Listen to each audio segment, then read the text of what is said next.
There is a war happening right now, not with guns, not with missiles, with money.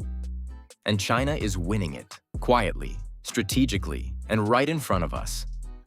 While the world debates trade tariffs and TikTok bans, China has been doing something far more significant. It has been buying the world: ports, roads, mines, land, power grids, and the governments that depend on them. And most people have absolutely no idea it is happening. The Belt and Road.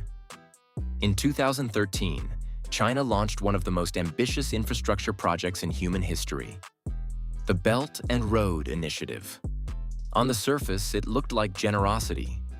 China offered loans to developing countries to build ports, railways, highways, and power plants.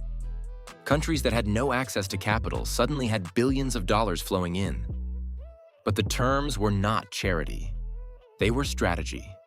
The loans came with high interest rates, Chinese contractors, and, most critically, collateral. If a country could not repay, China could claim the asset. This is exactly what happened in Sri Lanka. Unable to repay its debt, Sri Lanka handed over the Hambantota port to China on a 99-year lease in 2017. China now controls a strategic port in the Indian Ocean, without firing a single shot. The scale nobody talks about. Belt and Road has now expanded to over 140 countries. China has invested in ports across Pakistan, Kenya, Greece, and the Philippines. It controls or has significant stakes in over 100 ports globally. It is the largest creditor to dozens of African nations. It owns farmland in the United States, Australia, and across South America. And it is acquiring rare earth mines, the materials that power electric vehicles, smartphones, and military technology, at a pace no other country can match. This is not trade. This is not aid. This is economic architecture. China is building a world where critical infrastructure runs through Beijing. Why this affects you? You might be thinking, I am not in Sri Lanka. Why does this matter to me?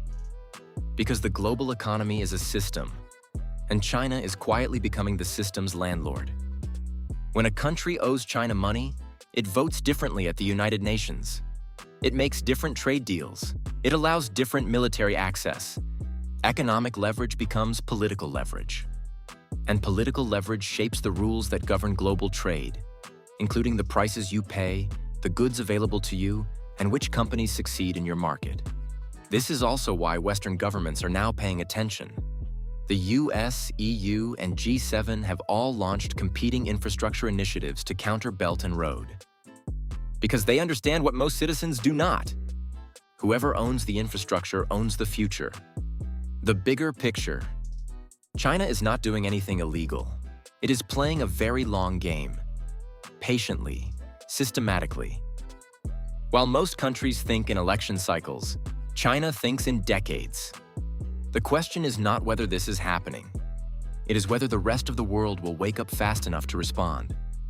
Because in global finance, the most powerful weapon is not a missile. It is a contract, and China has been signing them for 30 years.